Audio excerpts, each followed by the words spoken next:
Hello and welcome to our podcast, Unmuzzled Conversations, where we're having a nostalgic and humorous views from 1940s to the present day, covering subjects of the time. So get the kettle on, pour yourself a drink, take a load off and spend some time with us as we go back in time and we're talking about our memories about being brought up in Glasgow and sharing some of the history that we are particularly interested in. My name's Christine. I'm joined as always by my brother Stewart. Hello. And today we have the wonderful Tommy, our lifelong friend. So Hello. Today is episode 6 and we're going to continue talking about the 1970s where we left episode 5 last time. So what was going on? What was going on in the 70s then? Well, microwaves became popular. It was becoming more popular to heat up your ready-made meals, and there was actually something called TV dinners. And I don't know if either of you guys remember TV dinners, and the only way I can describe it really is it was very similar to the way you eat on an aeroplane today. So there was little sections on a kind of rectangular kind of shaped, not plate, but I don't know, shape, if you like. And that was either put into the oven or the microwave to heat everything up. So you literally were given your dinner like that, and everything was on these wee sections. I have to say, it was fucking terrible, absolutely terrible. But it was part of the kind of food and how we eat things and how we perceive things and how we cooked things beginning to kind of change, and everybody kind of looking at a different way of doing things. Do you guys remember that? The ready-made meals? Tommy, what about Vesta? I think the Vesta was even worse than the TV dinners, but I think TV dinners was imported from America. Oh, very much so. Yes, yeah, that's true. That's where it came from. That period. But we had these Vesta meals here. It was the first that I remember, which were absolutely disgusting. Did they come in a box? Why have I was got a it box, in my mind? a box of dried food, which I think was probably developed from space exploration. I think the spaceman Buzz Aldrin probably had the first Vesta curry. Never been back. What a shame. No, He that's it. seems Can you to just survive, imagine, that's why he was able to, when he went on the moon, that was a fart in the spacesuit when he went flying. Thank you, Vesta. See, when they came out, I was working in the Falkirk Herald at the time as a compositor, and I was a typesetter. And this is without the word of a lie. This is not a made-up story and an exaggeration. There was the early 70s and the microwave ovens came out, right? And there was a shop in one of this district in Falkirk. It was in the main road, and these fucking Zoomers came out of the pub, bluttered. They decided to smash the window and steal them. God. They stole one each, right? They went round to the pub and tried to sell them as wee tellies. Honest to God, fucking tellies. Fucking, this telly's got a fucking door. What the fuck? And they didn't know what they'd stolen, of course. Some Too drunk. 999. Well, if anybody knows it, obviously anybody that bought one took it home and said, somebody's taking the tube at my telly. There's no tube in this one. I hope they were thoroughly humiliated in the jail, but honestly, that really did happen. So at that time also frozen food really took off, and that was quite a thing. This was something really new, and that only happened because people had now starting to have freezers as well as fridges, and up comes the Findus crispy pancakes and the bird's eye potato waffles. Sophistication. Absolutely. In food, yes. In the 70s, definitely. Yes. And of course, the frozen desserts came up as well, which and arrived the Black Forest Gateau, which became a firm favourite for many people. Mostly at celebrations, I think, though, or if you were going out, not so much at home, maybe. Do you remember in restaurants, after, along with the main menu, you get this other menu? And it was actually from the company that made all these sweets. And they were frozen, right? Yes, they were frozen. Yes. And I remember going, and it was a fucking brick. This fucking What are you supposed to do with this? Of course, they hadn't stuck it in the microwave long enough, and they take it away and bring it back. And you think, it never occurred to me that's what it was. Aye. It was just this frozen brick. It was a lovely menu, though, wasn't it? It was really exotic. The photographs were fantastic. You know, and I only discovered later on in life, working for a design company, that there's actually people, and that's their job. They specialise in photographing food. Food's quite difficult. And there's other people did like jewellery, for instance. Yes. You know, I'm moving on, but there was all these different types of photography, but the food one was just, it made your food look just delicious. And instead of this beautiful thing, you got a wee ice brick. That's right. Never forget there it. Was some. I remember reading an article that said that, for example, when food being quite difficult to photograph, especially they would put like gloss paint on for gravy. It would be brown gloss paint because it shone up. It looked like a nice glossy gravy had been made, with lots of butter in it. It was actually just just a Dulux finest. It was actually poured over it. Things like that. I mean, people that are photographers know what loads of tricks that are good. But and they did the same thing in magazines for like even up to modern Nigella's Bites has probably got gloss paint on it and various other so things. Interesting to know that, isn't it? Got a touch of a wee touch of blooming white. Was it?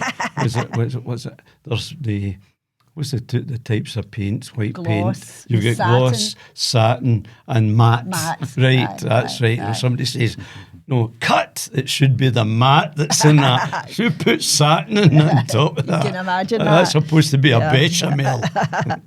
So as well as that, the Black Forest Gatto, in came the Walls Viennetta and the Bird's Eye Arctic Roll, which we can still find today. Do you remember an Arctic Roll? Yeah. I liked it. I liked it.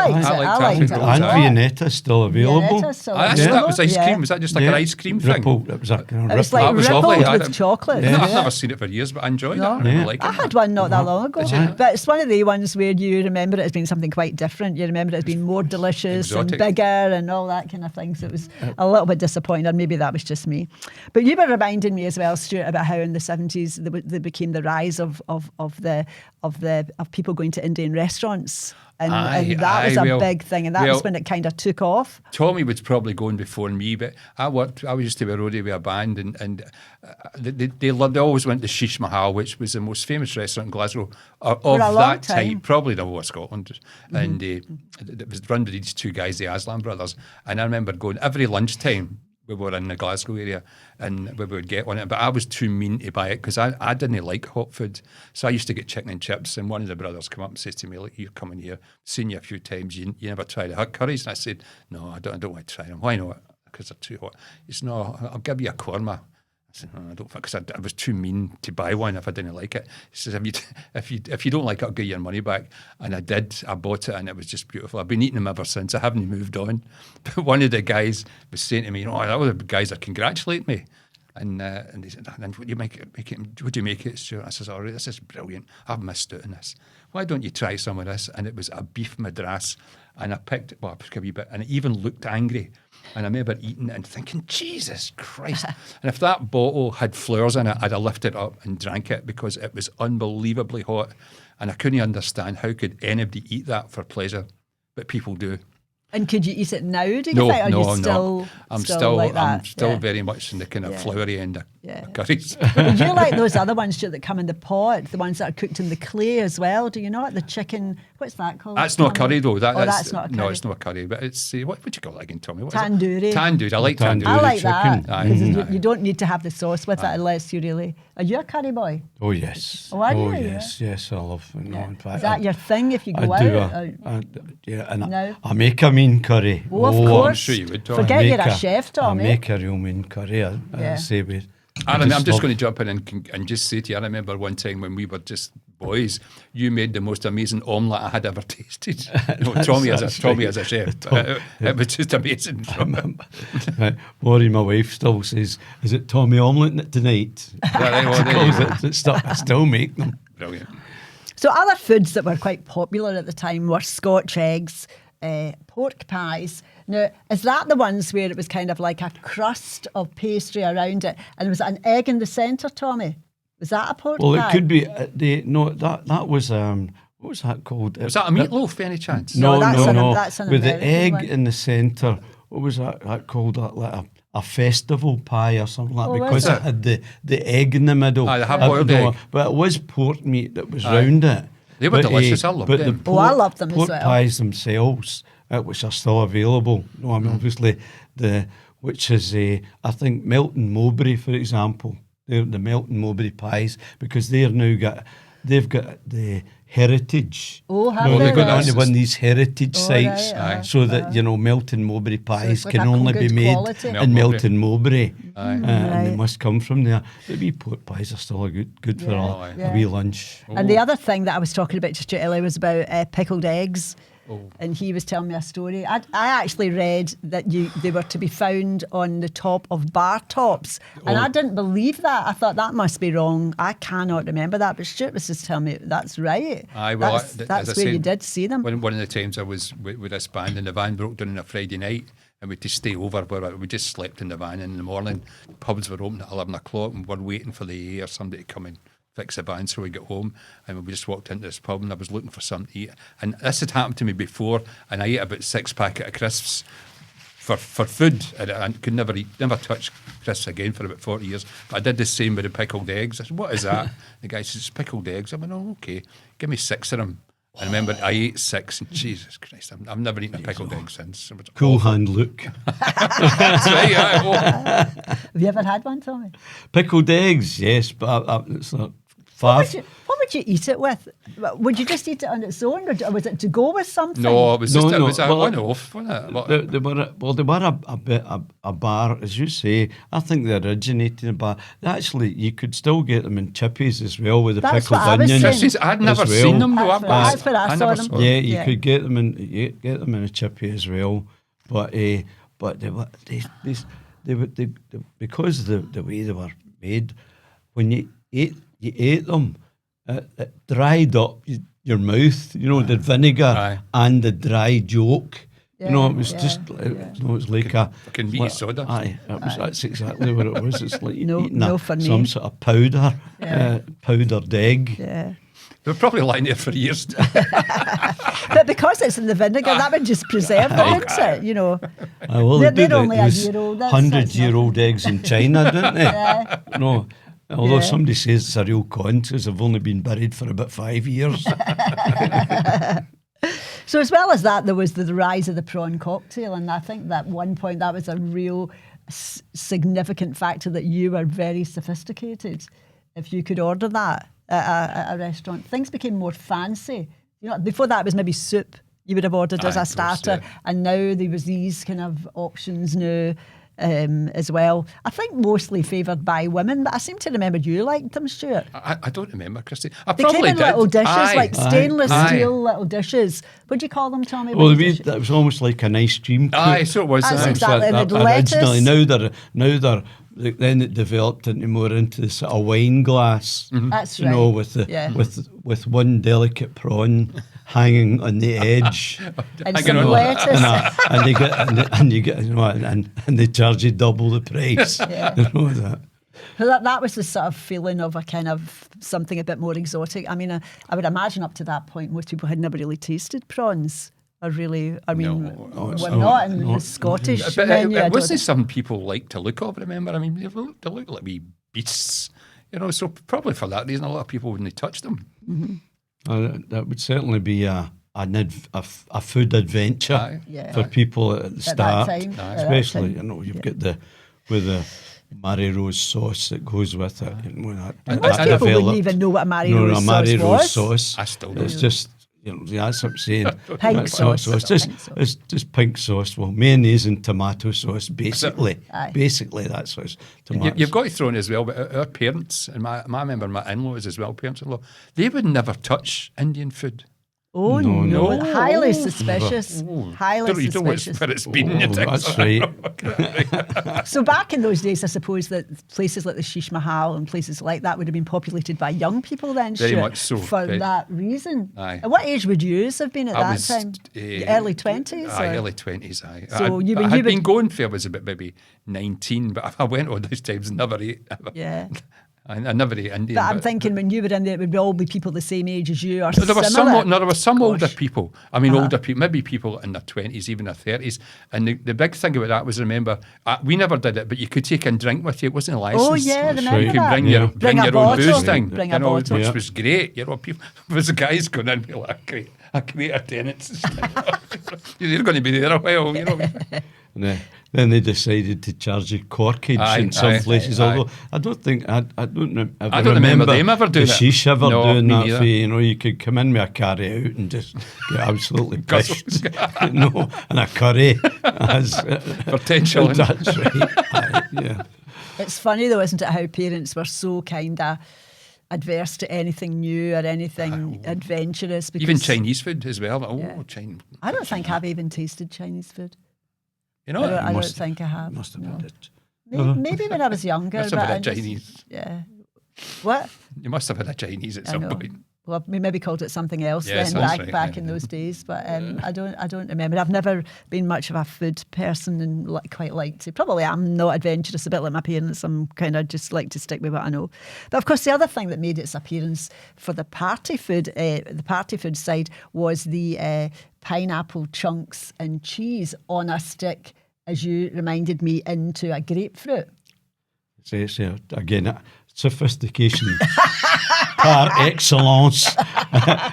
When you're having friends over, My mum was a big fan of that. A big fan of sitting With and that trolley. cutting the cheese. Bringing that trolley out. Cutting the cheese and making sure all the squares were the same size and putting as much into that wee grapefruit was kind of like that, you know, with all the fucking holes that were in it, you know. You dropped in your And- fruit, you'd been straight to hospital. And of course, along with that came vol au vents in the carpet, which I loved.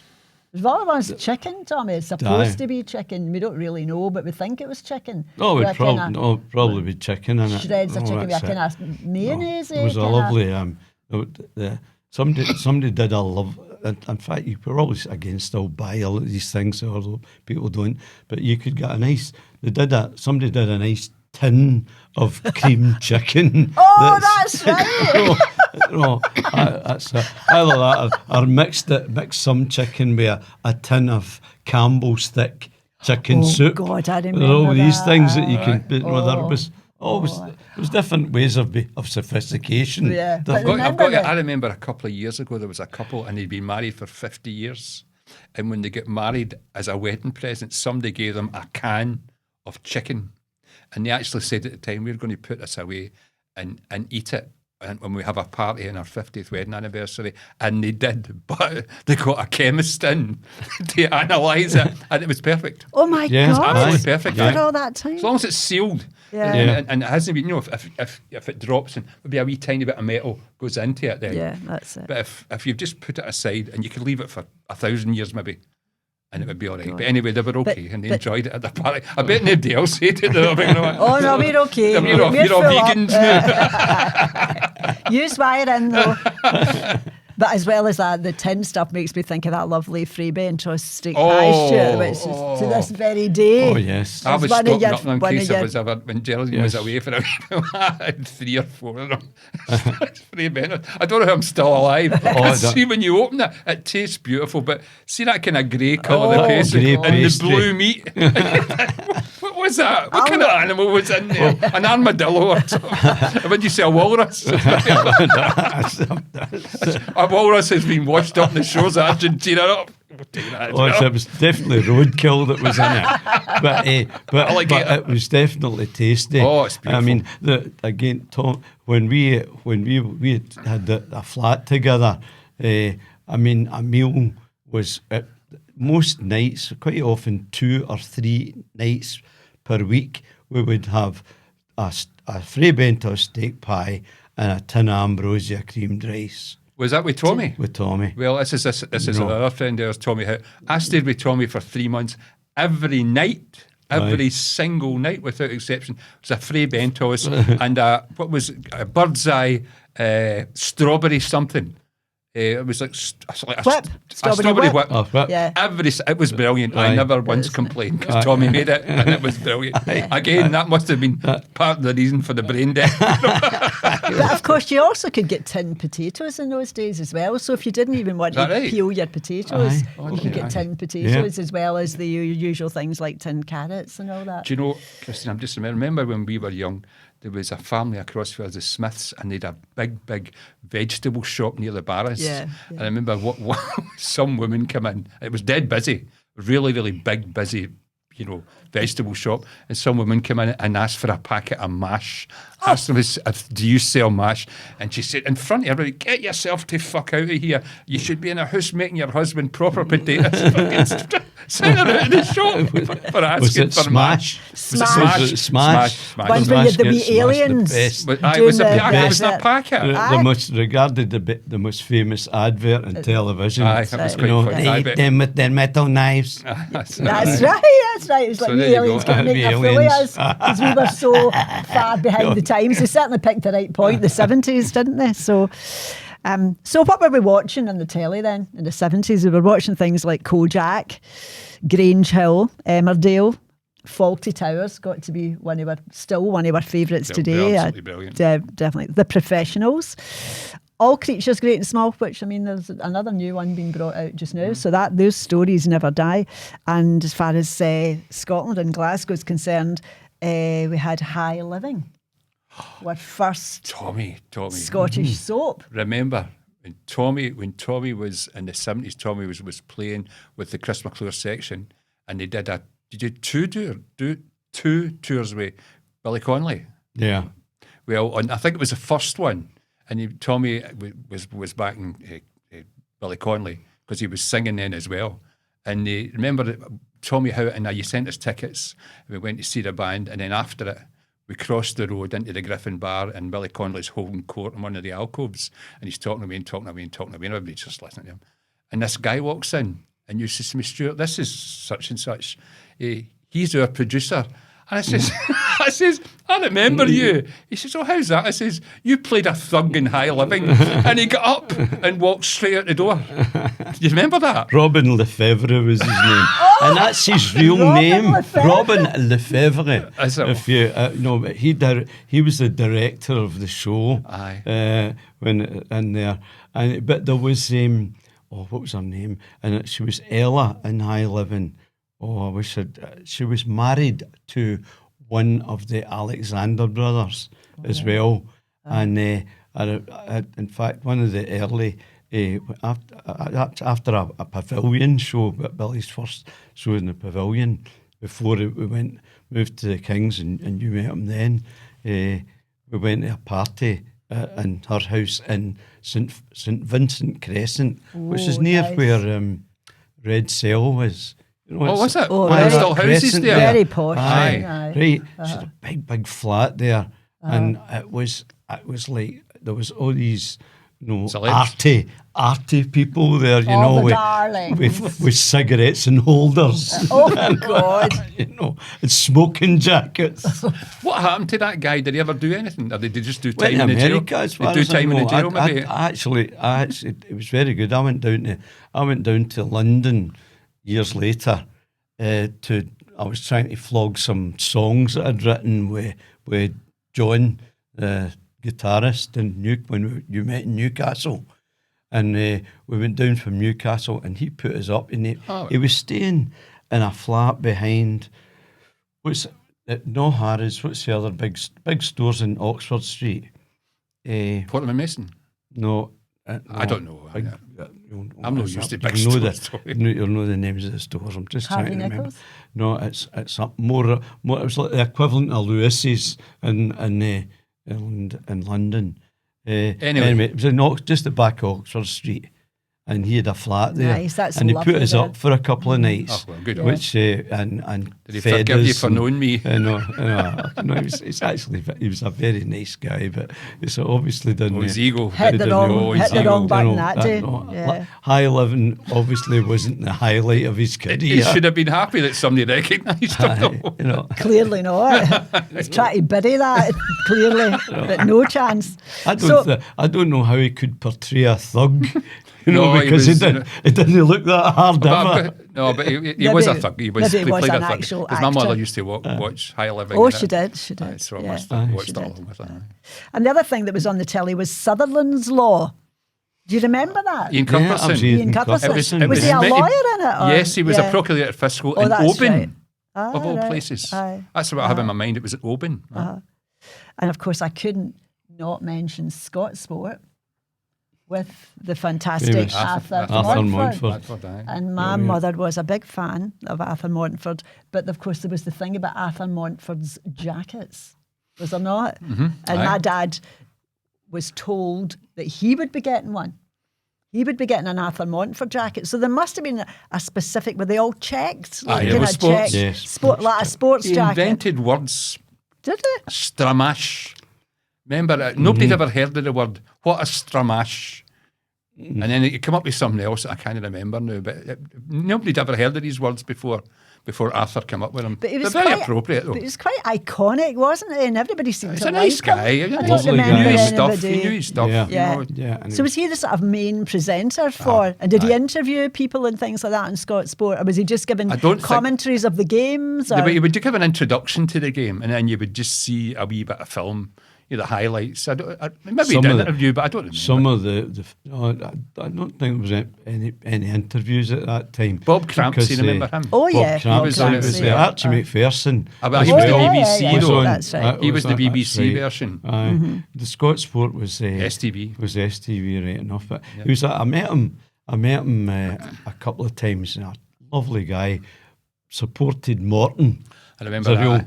real big Morton supporter from Greenock, and very very nice person. Aye, everybody said they did a bad said one he for was the a guy. real gentleman, a nice guy. And of course, the movies that were going at that time were Quadrophenia. Do you remember that, Tommy? Stuart and I were trying to figure out. You asked me, I'd was there seen any it. words in it? I don't think there was any script in it. Was there? Tommy, can you remember? Quadrophenia. Or was it just like the occasional chant or something in it? Remember there was We Are the Mods, that was in it. Yeah. And Sting was in it. And then there was another thing. What was the boy right at the very end? He thought he was a real. Phil Daniels was the. But what the did they other call boy it? He was that- what was an American word for somebody who works in a hotel? Yeah, something boy. Away. Oh, yeah, A bus bellhop. boy. Bellhop. Bellhop. Or a bus And boy. he's shouting bellhop or something like that. And there was. I don't think there was a script in it at all. Might be wrong, but I don't remember there being. I remember thinking there isn't any words here. It's just like it's all like action and things happening. Well, that was it. The film. Don't forget, it was adapted from the album.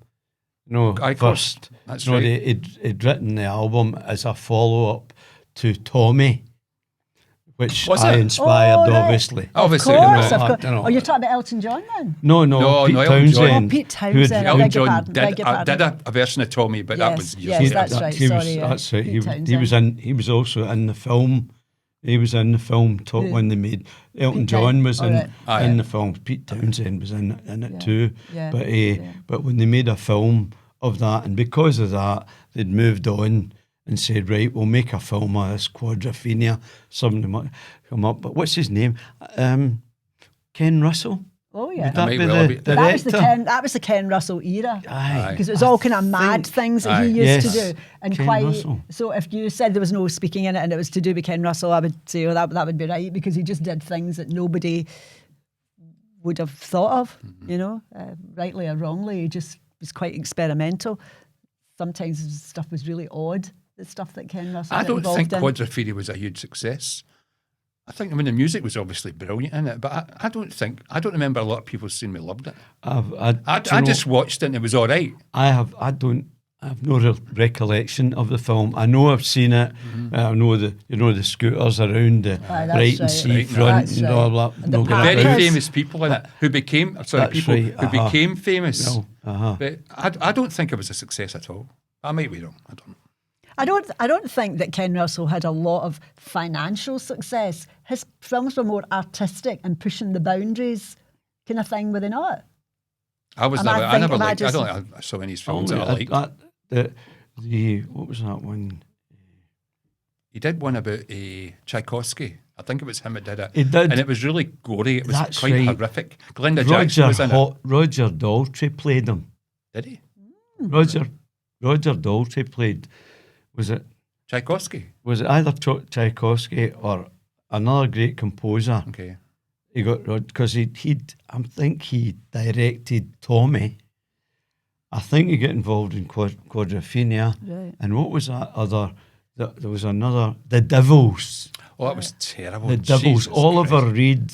It was nuns and things. Vanessa And Redgrave. was that one from Ken Russell too? I'm sure sure that it was was a all Ken these Russell odd stuff. kind of things. Who was yeah. it was kind of again very outrageous. It was pretty sexual as well, by Yeah, very- a lot of his stuff was pretty and sexual too. he also did I think he also did Women in Love Oh, he did. Do you with remember that? the Women in Love? D.H. Lawrence Lawrence, book.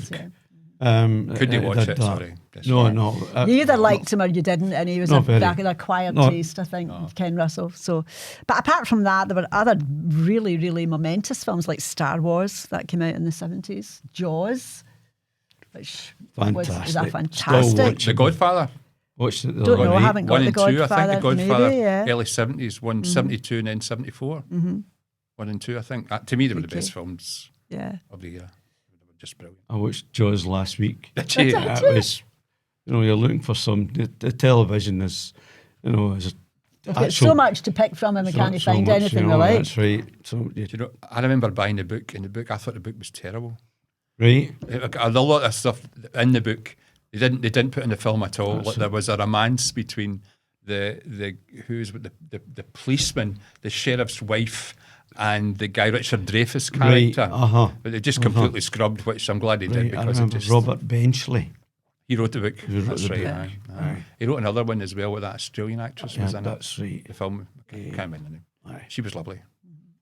So, as far as getting back to the TV, the things our parents would have been watching would have been the Andy Stewart show and Songs of Scotland. Brilliant. Peter Morrison, Alison MacDonald, travelling around different places, getting filmed in different locations, travelling around Scotland. And one of my personal favourites, The Vital Spark, which I think was very, very, very funny. Hilarious. I Hilarious. mean, Just genius. you would just struggle to find anything as sharp and witty and quite low key, which makes it such a success. And Garnock Way. Oh, her mother loved that. Garnock Way. Was that a kind of soap? So it was a soap. I think it was on thing every as well? night. A couple of times a week anyway, I think. And of course, Thingamajig with a Laird of Cowcaddon. Were you know on that, That's it. Christine? I was on it once. Did they know ask you to leave because you weren't spelling enough or something? something like that. What's his name? Jack McLaughlin. Jack McLaughlin. McLaughlin. You were trying to McLaughlin. remember his name today. That's right. It was just awful. it. Just sitting. I was probably like that. You showed us. You a video of it, Aye. and he was talking to me, and you're in the back like that. What's this? Probably like that. What's this going to be? Okay. No for me. Never get asked back And then anyway. somebody said, "Would you like to be on it?" As if it was. I said, "I'm not. Sure. I'll get you on it if you want." I said, "Oh, Well, all right, I jumped to all the chance. I think it was the White Heather Club. I was in the audience. right." Oh, Were you? really? Aye. White Heather Club. I took a girl, and she was completely unimpressed. Completely unimpressed. I mean, she couldn't. Couldn't get the So place quick enough. the wee BBC studios, which are in the top of Byers Road, Yeah. and when they were still there, Yeah. Oh, and saw this thing show, walked out, and by that. That was We it. walked I out, knew. and she walked out in me. Aye. That was So it was it. a double You know, down. you show a girl a You know, good time. Tell me, did you get in for free, Tommy? Of course, of course. You don't want to spend 10 bob, eh? Of course. So let's talk about the fashion in the 70s, because it was the most exciting time, I think, for men's fashion. Because men, the colours that men wore then, and Tommy was Mr. Outrageous. Tommy, you were. Read you, Yes, Tommy was a bit of a flash dresser. Well, and saying that, we had a guy in the band, Rob Russell, who made our clothes. He made lots and lots of clothes. Made suits and things like that. Denim suits, I remember. Made denim suits, and he actually made me a pair of patchwork coloured leather flares. You still got right? Which would be, I'm sure would be worth it. They would be they should be in the People's Palace beside Conley's banana boots. You should donate them. A pair of Rob Russell's trousers. But I mean, when you think about the colours that men wore then, and the fabrics, the velvets and the satins, I don't think have we ever seen that kind of thing before. It only really was happening in the 70s. And purple, men wore quite a lot of purple velvet jackets, purple velvet trousers, and these quite boldly patterned shirts. Maybe you did, Tommy, with it being in the band and things like that. But I think fashion was almost quite feminine for men then, and very outrageous by comparison to how it had been before.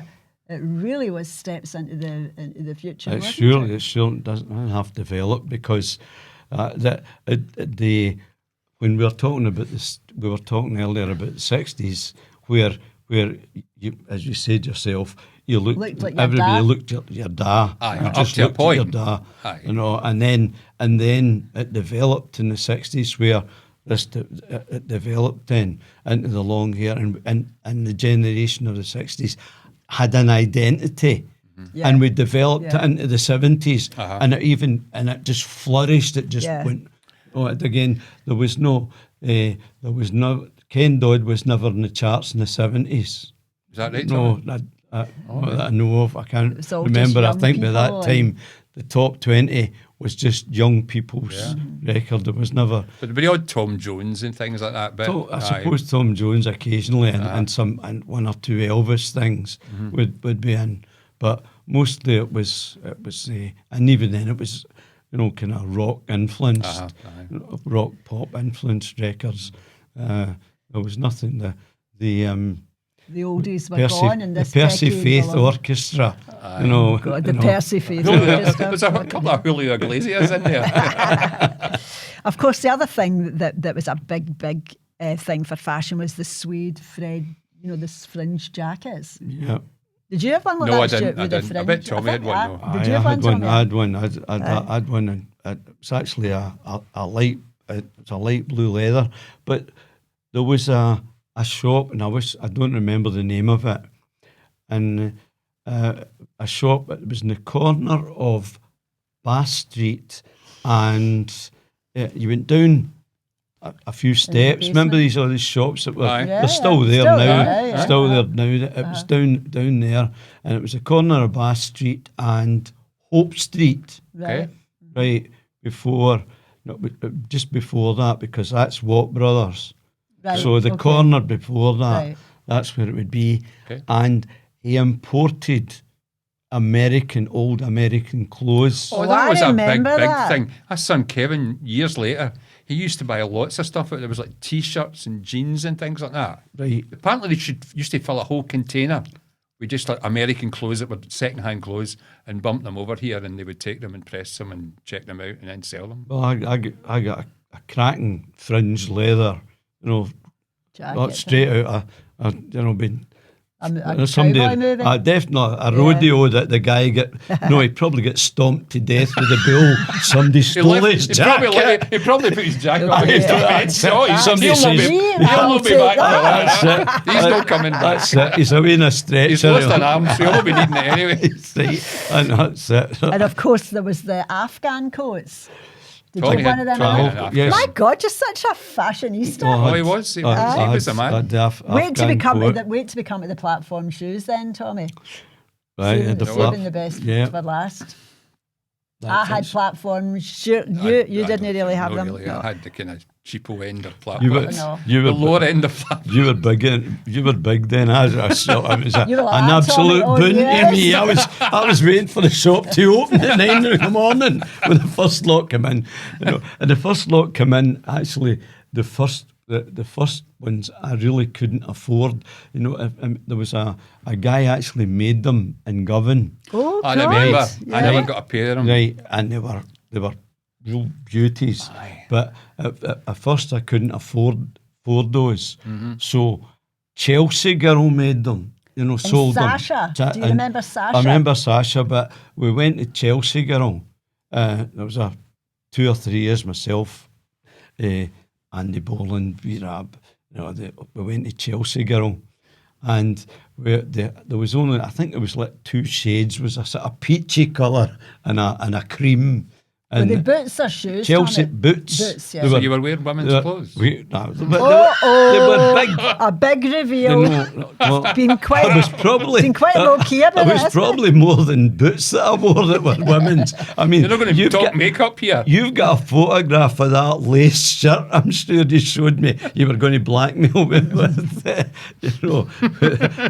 the nipples were still showing through. Tommy, Yeah, but you had to. That was the style. Tommy, this is the truth. I remember Tommy going, it was one of the big stores in our girls. I was out with Tommy and he was buying something like a shirt, right? And he was looking for he was looking through him and a girl came up and said something like, would you want to try that? You're like, what about this? And he actually said, he says, no, I don't want it. That's diarrhea yellow.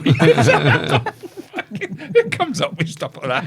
Well, we went the funny thing was, as I said, we got the Chelsea, and somebody said you could get shoe dye. Oh, right? yeah, You get shoe dye. that's right. So, but we're about being. Remember, I don't know. Could be listening in, Tommy. Right, as I say, it could be, and it's quite funny because he found, and it was water-based paint.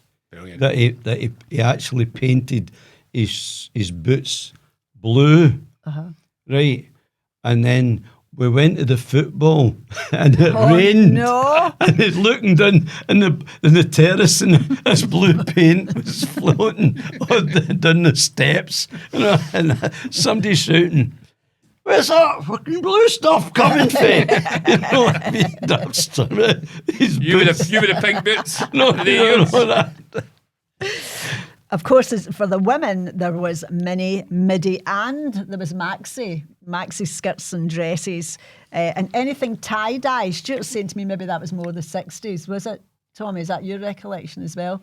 I remember myself wearing tie-dye, but I can't mind. It was more like kind of jeans and tie-dye T-shirts kind of thing. I think, No? again, Christine, I think they were that's going the by the 70s. Yeah. I never liked tie-dye, I've got to say, but that doesn't mean anything. But I don't remember it being about in the 60s, in the 70s, sorry. I think, because it was kind of dated, it dated itself, I think. Very fashionable now, isn't Is it? it? Tie-dye. Is it? Yeah. I remember I saw hair Oh, yeah. in that, which was was originally a 60s thing. It came out in Glasgow in and it came back in 1970. Glasgow. I saw 1970. that at the. It was actually it was in the Metropole, which it wasn't the original Metropole, which is above round about the Scotia Barway, but it was up round about St George's Cross. There was a theatre there that they changed its name to the Metropole. I think Jimmy Logan took Jimmy it over. Logan's Metropole. Jimmy Logan's Metropole, and he actually produced hair, and I think because of it was very was much that a 60s thing, So that's what you were talking about. Yeah. I remember the tie dyes. Yeah. And for women, Ricky ponchos. Peebles, Aye. Ricky Peebles Ricky was in it. Right. Who's Ricky Peebles? Just a friend of ours. He was a friend. He represented Britain in the Eurovision song 1872. song contest. Was it as long ago as that? No. 80s probably. 80s, sorry. The 80s. Eurovision Song Contest? About I don't remember them 80 at all. something, 86. He was driving a taxi by that time. All right. So for women, ponchos were a big thing, cutting about looking like Mexicans. That was a thing. And hot pants. Well, you remember that for the women, Tommy. yes. In satin and velvet, mostly satin. And they were short. They were short things. And Stewart and I were talking earlier about the feathered haircut, how everybody, men and women, had feathered haircuts in the 70s. So we must have all kind of looked a wee bit like each other. That's the only time I can ever remember that women and men actually liked and Do you know used. the clearest memory I've got of feathered haircuts was Jane Fonda. She went for the mid-60s just looking like this beautiful princess to early 70s when she foolishly went to Vietnam and did a propaganda visit couple for the Viet Cong and the North Vietnamese. And she was wearing and she just looked like an ordinary youngish woman. You know, I think she did herself no favours in a lot of ways, but I remember she had quite a close feathered haircut. Yeah. Did you have it, Tommy? Feathered haircut? Oh, yeah. Tommy must have been the height of fashion. Tommy was a height man. of fashion. Everything, because being, as I say, with Chris McClure, we had, as I say, we were respectable. No, we weren't, as I say, we weren't regarded as the rebel type. I've got to throw I'm interrupting you because I'll forget otherwise. The biggest backhanded compliment I've ever heard in my life. I was to this guy, friend of yours, Billy Ingalls, right? And he was talking about Tommy. He says, "See that Tom McNee? He always looks that fucking clean, doesn't he?" I thought, but then we had to. But we get freebies for our hair at Kramer's. Oh, Kramer's. Right. That was because the place of to that. go. That's it. That was so the that was place. a freebie. in every day. And we were going all the time, and it was, there was us and football players of that time, people that blooming, Derek Parlin, who would, other, Celtic players would, a lot of the Partick Thistle players that would go to Kramer's for I remember that. I never went. It was way out of my. It was way out of my budget. It was very freebies expensive. for us, because they would. They want you in there, eh?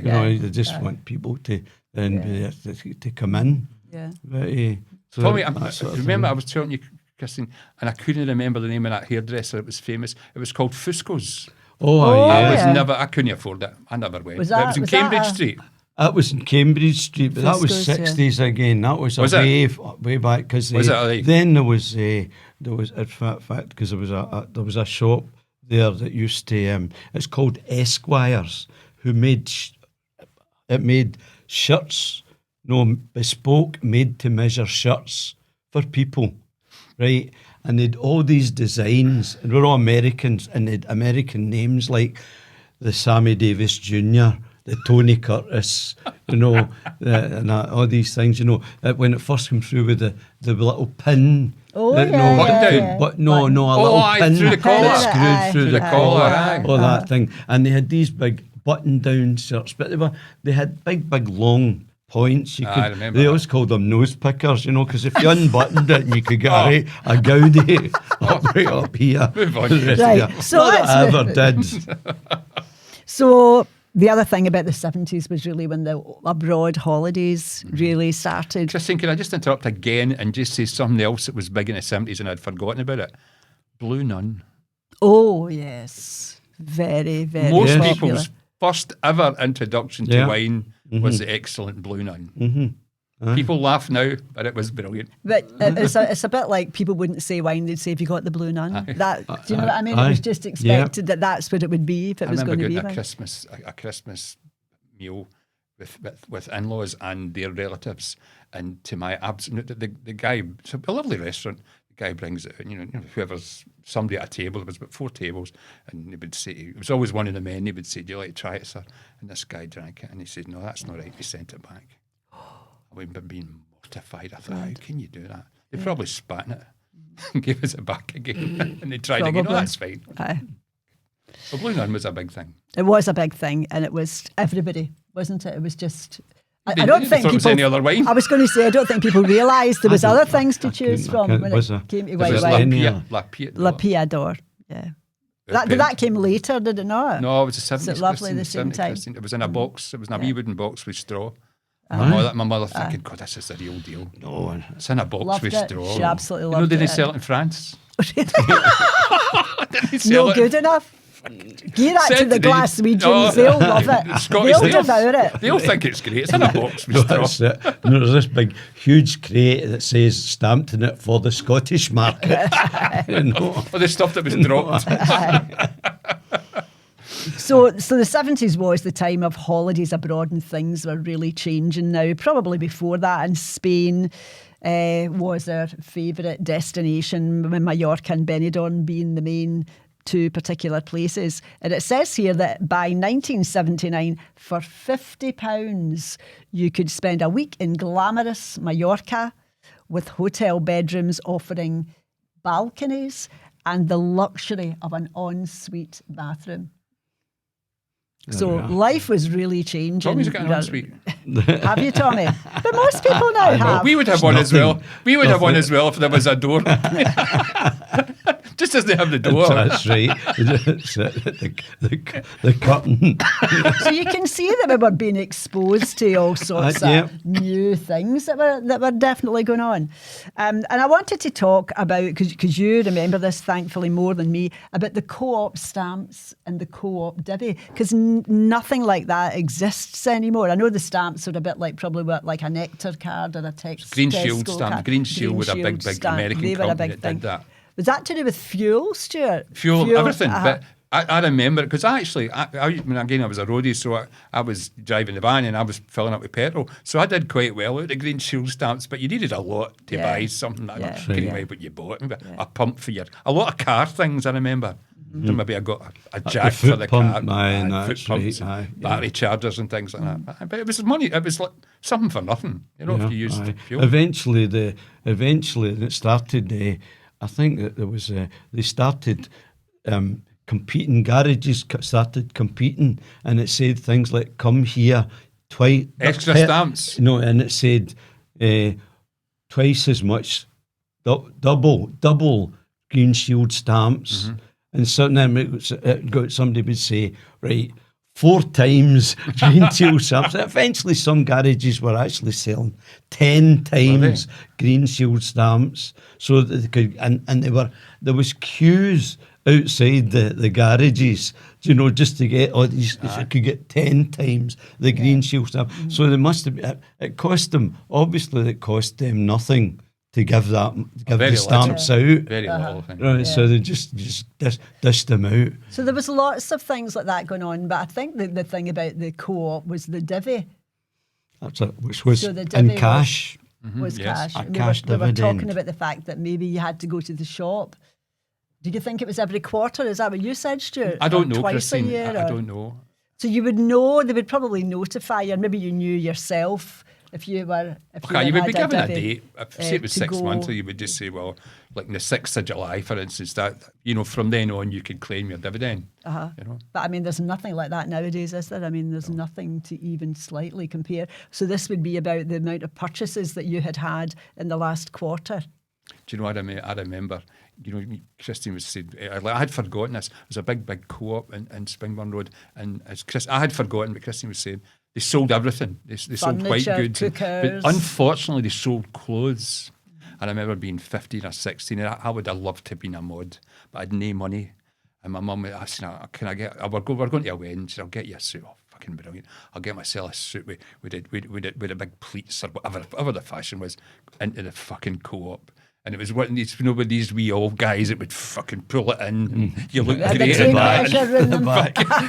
Suits you, sir. I remember thinking, for fuck's sake. And it was just awful. But I got a suit, but it was completely unfashionable. It was my dad. My dad could have worn the suit, But that was the co-op, because she got her divvy out it, And the guy's name was Wee Peter. Oh, do you remember saying Wee Peter? Wee Peter or something, Aye.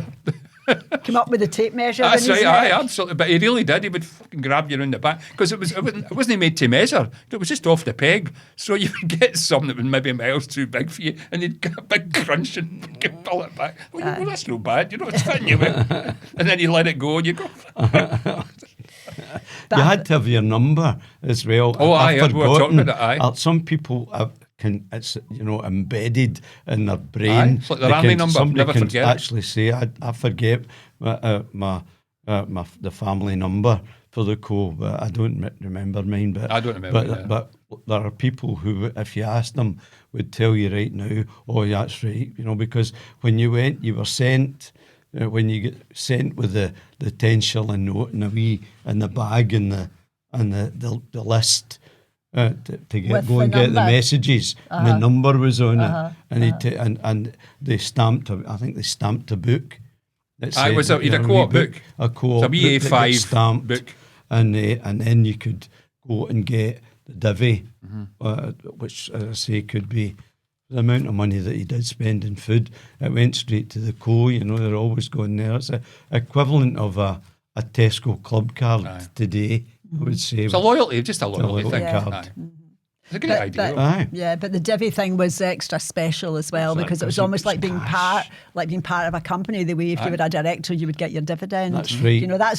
That's the only time I've ever heard of that before. Not that it would actually be shared with ordinary. Now that you say that, I think possibly it wasn't just what you bought, but the overall profit of the company. Yes, was it related to that as well? That's what a dividend is. Yeah, I think that was I thought it was only your. I think that was because a dividend, just the same as stocks and shares nowadays. That makes more sense. Yeah. Makes even more sense, yeah. So, edging into the sort of towards the end of the podcast, I wanted to mention a couple of miscellaneous things that were going on in the 70s. And one was about Radio Clyde starting, but you said you thought it was earlier than the 70s, I thought Radio it started Clyde. no long after the BBC changed and introduced Radio 1 in 1967. I know it came from Clyde Bank. I remember that. Is it still in Clyde Bank? Well, it was up until a couple of years ago. It used to be in the wee business centre there. I do remember that. Just at the back of the big shopping mall. And of course, I was remembering about Radio Luxembourg. Yeah. Radio Caroline as well. But they all stopped in the 60s.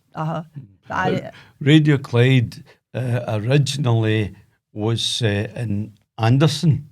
Was it? And you remember it was a bus station in Anderson. Oh, yeah. The big bus station. It's a horrible place, wasn't it? Up there, that's right. It was a concrete jungle. It was horrible. Like a setting out of Mad Max. Oh, it was exactly like that. Yeah. They had studios. Radio Clyde had studios there before they moved to Clyde Bank. I remember I did a couple of broadcasts through there. So. And the other thing as well, that's a nice thing to look back on, maybe more for you two than me, is the Tennent's Lager Lovelies, the women that appeared in the Tennent's Lager cans, and there was a quip which working men would have in their head if they met one of these women in real life. They would say, "I had my horns round you last night." So that was a thing that went on for a long, long time, and a couple of the women that were I think 1965 to 1980, something like that, and the women that were involved in it, I think it was a sort of a pool of about 6 to 8 women, all said how much they enjoyed it, and all said how it gave them a really good regular income, because as a model, I imagine your income could be up and down, and how much they really enjoyed it, and they did become celebs of the day. Very much. Yeah. Christine, one of the guys that I worked for, a guy called Raymond Stern, he married one of them. Later on. Her name was something Best. I can't even remember what her second name was. Fiona Best, I think. Fiona Best. She was a very well-known model in the day, they all Fiona were. Best. I think they were all models. Yeah. But I was saying to Christine, it was all very tasteful. I mean, there wasn't any revealing cleavage, or they didn't even show their legs. It was just like... No, but it was enough, wasn't it? It was such it was a clever idea. It was a clever idea. In many ways to put that. Maybe seen a bit sexist nowadays. Yeah. Possibly. Yes. And of course, Stewart was reminding me, was it you, Tommy, that reminded me about the currency changing in 1971. That's a huge thing. That's right. Huge Valentine's Day on 1971. Is that correct? It's a Friday. I wonder how long it actually... 14th of February. How long it actually took us to really get into that. Do you think it took 4 or 5 years? Or? No, I'll tell you something, Christine. It started, I remember being amazed. The first coins, the 50 pence coins, came out in 1968. Oh, really? Would it just gradually getting put in and gradually taking out the 10 shilling notes sort of thing? Yeah. Yeah. So it was a big build-up. But it was so different, though. I mean, 10 shillings to a pound. 20 shillings to a pound and 12 pence to a shilling. And the new money bear no relation to that whatsoever. Yeah. You had just had to think, well, 50 pence is 10 bob. So 25 pence is 5 bob kind of thing. And it was, you had to work back. But the coins, the small coins, a lot of people found it quite difficult to relate. What are these? What are they worth? But, you know. You mean like the 1 pences and Aye, there was the even 2 half pences. pences, There was wasn't half there, at one pences, time? so you had Right. it took a bit of getting used Half a to. pence, you actually get, I think that I don't know how quickly because I was away when I was in Germany when it was introduced in the 14th. I was away that whole year, and I think the currency, did they stop the currency right away? Are we allowed, the old money, like for example? I'll just throw into me, they did, because even the sixpenny piece, which had no relation to anything, was still used for a wee while. Because that would be 2.5 pence. But a 2 shillings just became a 10 pence, didn't right, it? That became a 10 and pence. And 1 shilling became a 1 shilling became a 5 pence. 5 pence. So they were just gradually withdrawn. They were just told you that's what they're now worth. But I remember working in a shop then. I was 16, I think, or 17 at the time. I was working in a shop, and just one morning we came in and everything had changed. And when we went to get our money for the till, it was all in new money. So we had been having some training up until that point. But the one thing I do remember is people just saying, just take the money, hen. They had no idea, really, much as it had been kind of phased in terms of information. People just weren't picking it up at all. And I seem to remember that went on for a long time. And we were honest and would obviously give people back the right change. But I'm sure there's a lot of people that took complete advantage of people. Everything went up, of course. Everything went up in price as well. I did that exactly, what you just shown there, where we're putting your hand out, because I come back and I was away from January and I didn't come back till December that year. And the first day back, I didn't have any transport, and I went in the bus, and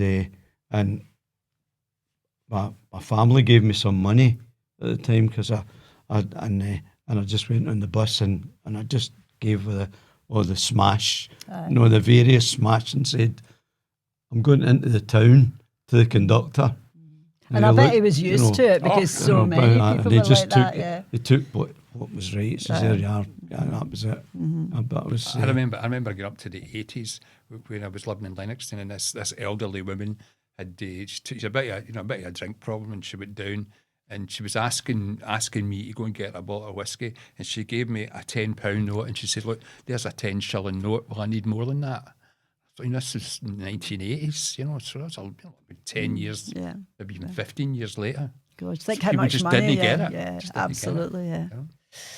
The last thing I wanted to just throw in was that pen pals were quite a thing. You two were probably too old.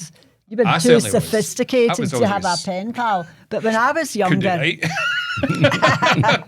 were more interested in birds and drinking and high-heeled shoes and things like that. For people, I think there's more to come in that story. I think this could be. But I remember we went to the States on holidays, Stewart. Would that have been in the 70s? 1967, that was. 1967. And the daughter of the woman that we stayed with became my pen pal. Was it Linda? Aye. And that was just a thing, particularly if you went on holiday with your parents. If you were young enough to go on holiday with your parents and you met somebody and you said, do you want to be my pen pal? And you would write to each other. And sometimes it went on for years and years and years. It was a nice, innocent kind of a... Do you know what? I remember it was early, just like you, Christine, it was early, and I remember this when I was at school, and they were giving out, pen, just take a name, and this girl wrote to me, and she sent me at Christmas a big bottle like that of aftershave, a bottle, and it was called English Leather, right? Oh. And I put it in my hands, and it burnt my hands. I had big red bits between. What the fuck is this? But she sent me some uric acid. Where did you get her from? She came from Philadelphia. It was a school. The school organised it. The school organised it to help with handwriting. It was to help your handwriting. It was a great idea. To help social skills as well. Different cultures. Different cultures. Yeah. I think she was in a cult, and she was honest to God, English leather, and it was beautiful from Philadelphia. English leather. English leather. Right. Okay. I think we've exhausted the 70s then. Can I just throw one more thing in, right? I'm just going to, we were talking about petrol, right? Now, remember, for 1970, I was like driving the van as a roadie. Guess what a gallon, 5 litres of petrol cost in 1970? And it stayed the same for a wee while. It didn't go up by much for a wee while.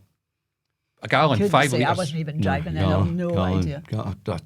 I don't remember. It was 6 and 8 pence. It was 33 pence. Right. Having said that, a journeyman's wage was something like 20 quid, £1,000 a year. Yeah. So it was all relevant. But when you just look at it now, you think, Jesus Christ, you know, a loaf of bread would be about a fucking shilling, 5 pence or something, you know. But I just always remember that because you could get 3 gallons for £1. My God. Those happy days. So we're definitely come at the end of the 70s today. Thank you so much for joining us today. You know that you can find Unmuzzled Conversation on Facebook now. We have it on Facebook now. You can find us on Spotify and YouTube. Thank you so much for your company today. We really enjoyed being here today, and we look forward to seeing you next time. So goodbye from me and Stewart. Cheerio. Bye for now. Okay. See you next time. Bye-bye.